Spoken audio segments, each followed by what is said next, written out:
Tim Barker for the last time. All right. I don't know who you've been talking to, but we'll find out after a bit. Get them straightened out a little bit. That's been great, hasn't it?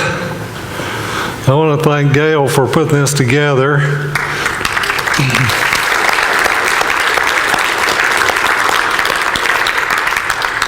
Congratulate him on a job well done. It's a great program, great speakers, good sponsors, great help. I don't know that there were any hitches in this. Everything seemed to be pretty smooth to me, so I thought it went good. The food was good. I think logistically you couldn't have done a better job. I've done a lot of these and I know what goes into them. So thanks, it was great. Plus there's a tremendous amount of information here, isn't there? Right up front, Joel Moffett said yesterday, the more we learn, the better we are. Well, if that's true, we ought to all be better when we leave here than when we came. I don't know about you guys, but I've learned a lot. This has been great. What would you say the central theme of the last couple of days? Soil health? Diversity. That's the one I was looking for. I mean, all these guys, that's what they all talked about it from different perspective. You know, from the microbes and the roots in the soil that Jill talked about, and the variety of seeds and species that Paul talked about, and all the insects that John talked about. Diversity was the theme, I think. And, you know, I know that no-till's been around quite a little while, and I have not really paid much attention to it because I'm not really a farmer. Everything we've got is grass. And it's been that way for 20 years. We used to raise a little wheat, milo, and feed and things like that. But I've been out of that world for 20 years. But this reminds me of when I first started cell grazing and learning about planning my grazing. How many learning curves do you want to be on at the same time? How much stuff is there to learn? You know, there's all the stuff that goes with no-till and cover crops, companion crops, soil microbes, insects. I mean, just this weekend, just this past 2 days, how many learning curves could you jump on here? And then if you get off into some of the other things we're talking about marketing and how many learning curves are there with that? You know, there's packaging and rules and regulations and all kinds of stuff. And this is a fascinating journey that we're on with all the things that are out there that we can learn and we can focus on. It's easy to be overwhelmed, and I encourage you not to be overwhelmed. We don't have to know it all. We just have to understand the principles that get us to where we want to go. I mean, the principles that get diversity in the soil are the same ones that get it in the plants and vice versa. I mean, once we figure out how to do that, we don't have to know all the details. We just have to get started. So don't be overwhelmed. Think about from where you are right now today, what do you need to know to move forward? Which part of this do you need to know more about? Think about that. Work on that. Focus on those things. Learn about all the other stuff because it'll really come in handy. And it's all part of a puzzle. And someday, when you figure enough things out, that puzzle starts falling into place. I know that's the way it was with when I started looking at the grazing. There were things that just really didn't make sense up front, but once you get enough knowledge and enough information, things start falling into place. Yesterday, Gail said to let Mother Nature drive the bus. I think that's a good idea. I read a business book several years ago called The Blue Ocean Strategy, and one of the points of that book was the guy said that we need to get the right people on the bus, and then that we need to get the right people off the bus, and then we can drive the bus. And that's true. I heard a guy talking about when he first started planning his grazing down in South Texas, he found out that he had a saboteur. He had people on the ranch that just didn't believe in what they were doing and were actively trying to shut him down and make sure that failed so they wouldn't have to do it. He said, what do you do when your saboteur has your same last name? That happens. But don't be discouraged. Get the right people on the bus, the right people off the bus. Let Mother Nature drive the bus.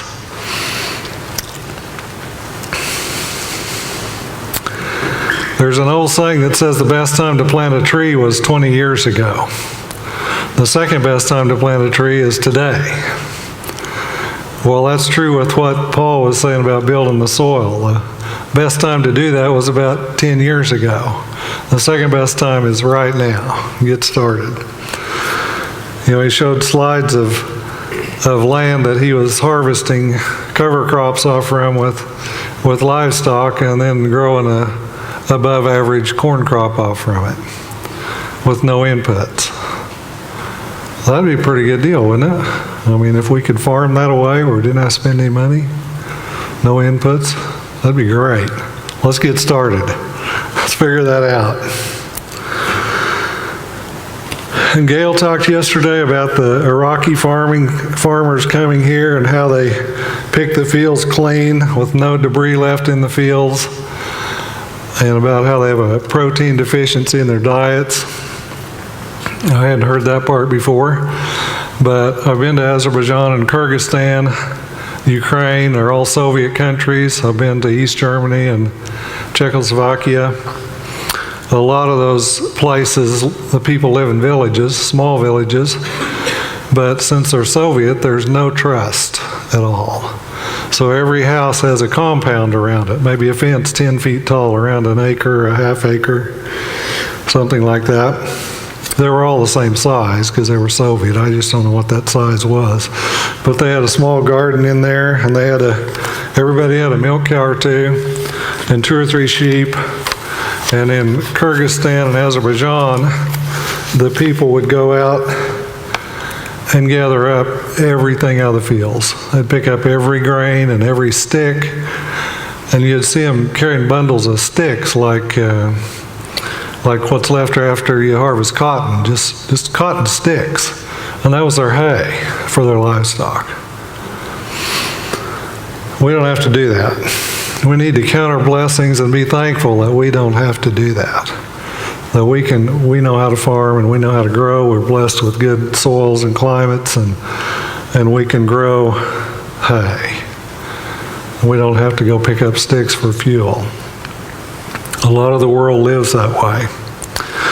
In Kyrgyzstan and Ukraine both, I asked the people why they didn't grow alfalfa or something higher quality just for hay.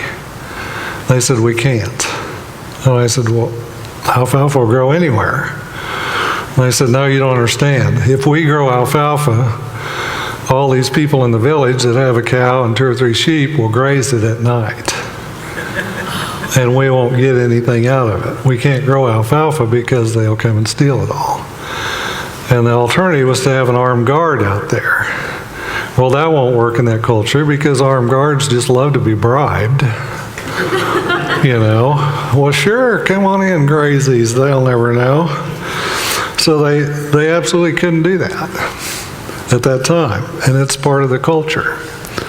We need to be thankful we have a culture where we can plant a crop and it'll still be there in the morning, where we can plan what we're doing and we're free to do what we want to do and it'll still be there. And did you notice that all the speakers had the same thing to say about monocultures? I don't think any of them liked them. Monocultures lead to monocultures, you know, monoculture plants lead to monoculture microbes and insects, and so that's more of this diversity idea. This is pretty easy to wrap up because the theme was so close here. So how do we get diversity? We talked about that. Plant more species, smaller fields, crop rotations, intercrop, several things we can do to create diversity. Be creative. Figure out what works for you. You know, I don't think I'm a creative person at all. I really don't. But I know who is. I go see Ken King a lot. He's one of the most creative people I know. Joel Salatin's another one. I know who's creative, and I don't mind stealing from him. I'll give him credit, but I'll steal from him. Figure out who's got the creative, who's creative. I mean, there's creative people in this no-till deal. You know there is. You're probably part of them are here. But you don't have to be creative. You don't have to figure it all out. Just know who to go see, and go see them. Creative people usually don't mind sharing at all. Figure out which ideas will work for you. Not everything works everywhere, but something will. Tweak it a little bit. It'll work. John talked about planning for staggered flowering, so for insect diversity. Look at a native prairie. Do all the flowers bloom at the same time? Something blooming all the time, isn't there? Some species bloom all summer, but some come and go really early, some really late. That's the way we need to be thinking if we're going to have diversity of insects. Complexity is stable. Paul said to focus on soil health, the yields will come. I think he proved that with what they're doing, the way they're doing things, and they're still learning. I heard Gabe, his dad, a year ago in Nebraska. I was really impressed with what they're accomplishing, and I heard him for like 6 or 8 hours. So Paul just barely scratched the surface here. There's a lot of knowledge there. Go see those guys. I'll give somebody else a plug here. There's a meeting called the Grass-Fed Exchange that's about grass-fed beef. They've done it in Nebraska, up around Norfolk, about the last 4 years, but this year it's on Gabe Brown's place in North Dakota. And if you want to learn more, we'll go to the website Grass-Fed Exchange and check that out. It'd be a good time to go up there and learn something. Today, Jill mentioned that the worm species work at different species work at different depths. Several years ago, about 20 years ago, Noble Foundation down at Ardmore used to do a lot of grazing research, and they had a research trial where they grazed livestock at 5,000 pounds per acre density and 10,000 and 20,000 and 30,000 and 50,000. And they found that at 50,000 pounds per acre density, the species of worms changed in the pasture just by the grazing. Higher density grazing, even the worms changed. That's pretty big. That's an improvement we can all do, I think.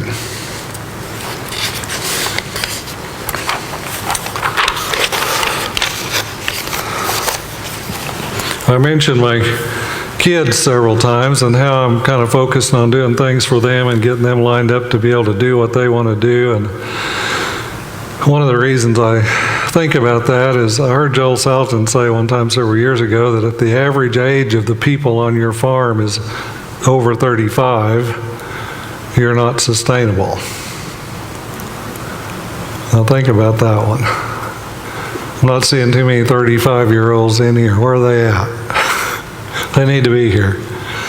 And even with my kids there, I mean, they're almost 35, so we're not gaining a whole lot here by getting them there, but we're gaining. And I mentioned yesterday in my presentation that God's creation is of wonder and awe. And I know that's true, because I saw it in your faces while you were watching John pick insects out of that net. You should have been looking at each other's faces. There was a lot of wonder and awe there. John does a great job, doesn't he? I've never seen anybody like bugs so much in my life. I would hate to accidentally step on one in his presence. Gail asked us early on yesterday to think about why. We're pretty good at the what and the how. And we're going to get even better after this. And we're learning more about what and how here today. But why is important too. There's a guy named Edward de Bono wrote a book about 20 years ago called Surpetition. It's a book about creativity. And in that book, he made the statement that progress comes from thinking about things that are not problems. Now think about that. Progress comes from thinking about things that are not problems. If I get up today and my cattle are out and the fence is down and the windmill's broke, and I go take care of all that and I get in at dark, what have I gained? I'm right back where I thought I was when I got up. I haven't made any progress. We can't make progress just by thinking about problems. Sure, we got to deal with them. We can't think about them all the time. We have to think about something else. Think about things that are not problems. They'll always be there. You can always think about those.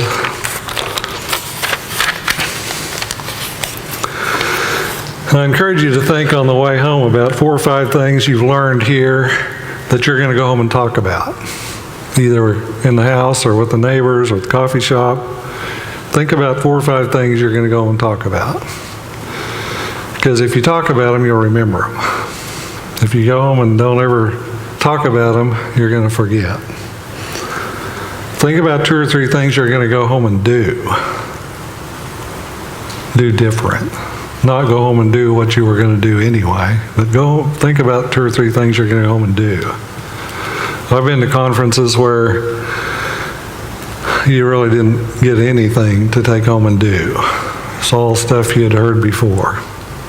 And I've been to a few that I had a whole list of things that I thought, man, I need to go home and do this. Well, don't just think about doing them. Go home and do them. Think about what you can do and do them. And then think about one thing that you want to know more about. You know, we covered a lot of ground here the last 2 days, didn't we? Microbes and soils and cover crops and insects. There's a lot to think about there. So think about one of those things that you want to know more about. Study that. I read one time that you can become in the top 1% of the experts in the world of any topic you wish to study if you'll study it for 20 minutes a day for 3 years. Top 1% of the experts in the world. And I believe that. I believe some of you are doing that right now with the no-till. You probably are the experts.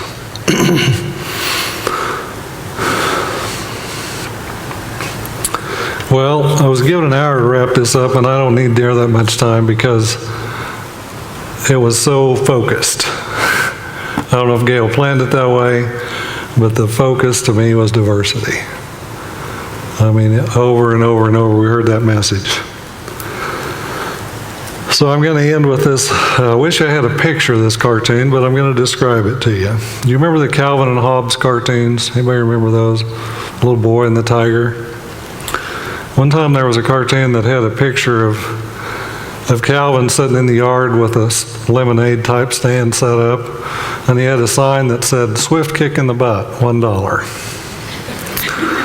And Hobbes comes walking by and says, "How's business?" He says, "Terrible. I don't understand it. Everybody I know needs what I'm selling." And that's the way this stuff the last 2 days. Everybody you and I know needs to hear this. Everybody does. Go home and tell them. Next year, bring your neighbors. Thank you. Drive safely. Gail?